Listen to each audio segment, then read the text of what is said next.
Hey everyone, welcome back to Smart 4 Home. If you're here, it's probably because you're looking to sign out of Netflix on your Roku device. Maybe you need to switch accounts, or you just want to log out for security.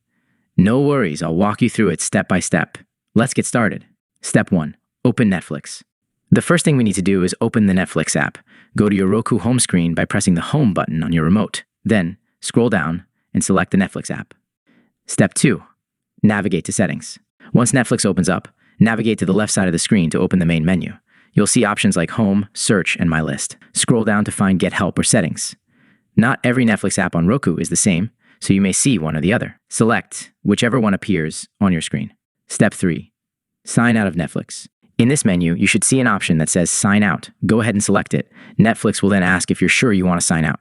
Confirm by selecting Yes or Sign Out one more time. Step 4. Confirm Sign Out. And there you go. You've successfully signed out of Netflix on your Roku. Now you can either leave it like this or sign in with a different account. Conclusion. Thanks so much for watching. I hope this quick guide helped you sign out of Netflix on Roku. Don't forget to hit that like button if it did and subscribe for more helpful tech tips. See you next time.